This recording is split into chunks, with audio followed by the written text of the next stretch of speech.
4 How to Train Your Dragon. Ha ha ha ha ha ha! Snotlout was laughing so hard that he hadn't managed to say anything at all. The boys were hanging about the village gates, taking the opportunity to show off the dragons that they had caught.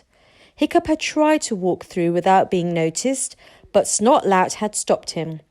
"Let's see what pathetic creature Hiccup has got," said Snotlout, and took off the lid. "Oh, this is brilliant! Look at it," said Snotlout when he finally got his breath back from laughing. "What is it, Hiccup? An ickle brown bunny rabbit with wings? A flower fairy? A fluffy flying frog?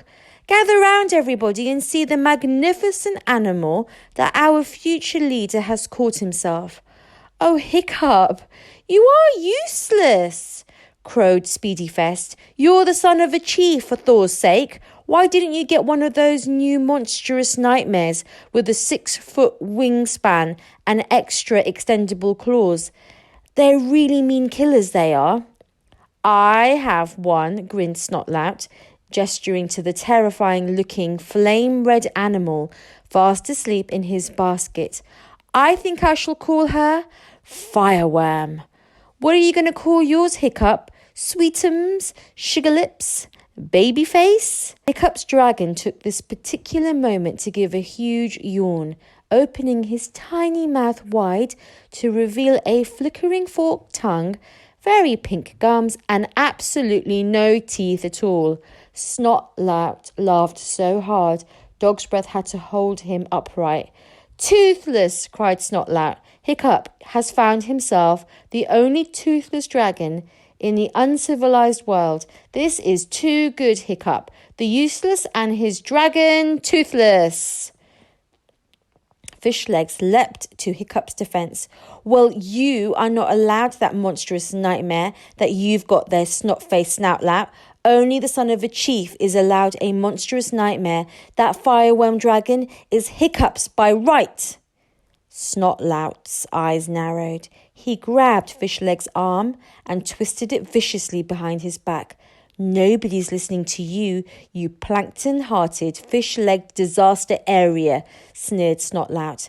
"Thanks to you and your snivelling, sneezing disability, the whole military operation was nearly a total disaster. When I'm chief of this tribe, the first thing I'm going to do is boot anybody with a pathetic allergy like yours straight out into exile. You're not fit to be a hooligan." Fishlegs went very white in the face, but he still managed to gasp out, "But you are not going to be chief of this tribe. Hiccup is going to be chief of this tribe." Snotlout dropped Fishleg's arm and advanced menacingly on Hiccup. "Oh, he is he?" jeered Snotlout. "So I'm not allowed that monstrous nightmare, am I? Our future leader is keeping very quiet about it, isn't he? Come on, Hiccup. I'm stealing your inheritance. What are you going to do about it then, eh?" The boys all looked solemn. Snotlout really had broken an ancient Viking rule. "Hiccup should challenge you for the dragon," said Fishleg slowly, and everybody swivelled round to look expectantly at Hiccup. "Oh, brilliant," muttered Hiccup under his breath. "Thank you, Fishlegs. My day just gets better and better." Snotlout was a great brute of a boy who didn't really need Dog's Breath's help when it came to bashing people up. He wore specially constructed bronze-tipped sandals in order to cause maximum damage when kicking people. Hiccup tried to stay out of his way as much as he possibly could, but he couldn't ignore this insult to his status. Now Fishlegs has helpfully pointed it out without looking like a coward in front of the other boys. And if you got known as a coward in the hooligan tribe, you might as well go back to the whole hog and wear a pale pink jerkin, take up playing the harp, and change your name to Ermintrude. "I challenge you, snot-faced Snotlout, for the dragon, Fireworm, who is mine by right," said Hiccup, trying to hide his reluctance by speaking as loudly and formally as he could. "I accept your challenge," said Snotlout, super fast, grinning all over his horrid smug face. Axes or fists? Fists, said Hiccup, because axes were really a bad idea.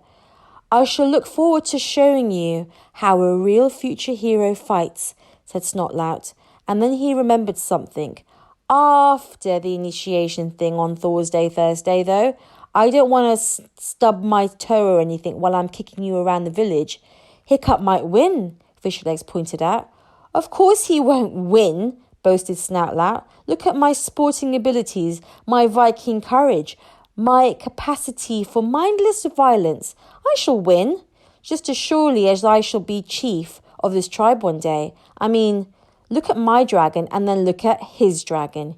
He pointed mockingly at Toothless. The gods have spoken. It's only a matter of time.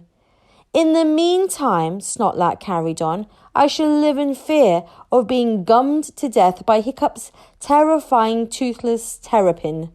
And Snotlout sauntered off in a lordly fashion, giving Hiccup a nasty kick on the shins as he did so. Sorry about the challenge, Fisherlegs apologised after they had left the baskets with the dragons in them under their beds at their homes. Oh, don't worry about it, said Hiccup. Somebody would have got me to do it anyway. You know how they all love a fight. Fishlegs and Hiccup were going to the Great Hall to look for the book Gobber had recommended, How to Train Your Dragon by Professor Yobbish. As it happens, confided Hiccup, I know a bit about dragons already, but I haven't the foggiest clue how to start training one. I would have said they were virtually untrainable. I'm really looking forward to getting some tips. The Great Hall was a hullabaloo of young barbarians fighting, yelling, and playing the popular Viking game of Bashyball, which was a very violent contact sport with lots of contact and very few rules. Hiccup and Fishlegs found the book tucked away in the fireplace, practically in the fire. Hiccup had never noticed it before. He opened the book. I have included a basic replica of How to Train Your Dragon by Professor Yobbish here, in order that you can share the experience with Hiccup of opening that book for the first time, full of hope and interest and expectations. You will have to imagine that the cover is unusually thick, with a huge golden clasps, and that some scribe has covered it in elaboratory fancy gilt lettering. It looks very inviting indeed. How to Train Your Dragon by Professor Yobbish, B.A., M.A. Honours, Cantab, etc. Big Axe Book, 10th Anniversary Edition. Winner of the Best Book for Barbarians Gold Award. This book is dedicated to Mummy, with love from your dearest Yob. Copyright Professor Yobbish, Dark Ages. The publishers, Big Axe Books, would like to point out that they take no responsibility whatsoever for any injuries that may occur as a result of any person or persons following the advice given in this book. Thank you for your attention. How would you train a dragon? Look inside for all the answers in Professor Yobbish's hugely entertaining and informative book. Follow his simple advice, and you will soon be on your way to becoming the hero you've always wanted to be. Price: 1 smallish chicken, 20 oysters. Praise for How to Train Your Dragon. This book changed my life. Squidface the Terrible, a brilliant book. The Meathead Monthly. Nobody else better than Professor Yobbish. This is a sensitive and well-researched book that contains all the information you need to turn your dragon into a pussycat. The Hooligan Observer. Yobbish is a genius. The Viking Times. Meathead Public Library. A note from the hairy scary librarian. Please return this book on or before the last date stamped, or I will be very annoyed. I think you know what I mean. Do not remove this book or we will bash you. About the author, Professor Yobbish, B.A., M.A., Honours, Cantab, etc., has spent many years in the wild observing dragons in their natural habitat. This book is a culmination of his research, and it is the definitive textbook on the subject of these fascinating creatures. Professor Yobbish lives alone in a cave on the Isle of Doom. He is the author of Looking After Your Killer Whale and Sharks and Other Great Pets. He's currently writing a book about butterflies. Chapter, the first and last. The golden rule of dragon training is to yell at it. The louder, the better. The end. That's it, said Hiccup furiously, turning the book upside down and shaking it, trying to see whether there was anything other than that single page of paper inside it. Hiccup put the book down. His face was unusually grim. Okay, Fishlegs, he said, unless you're any better at yelling than I am, we're on our own. We're going to have to work out our own method of dragon training.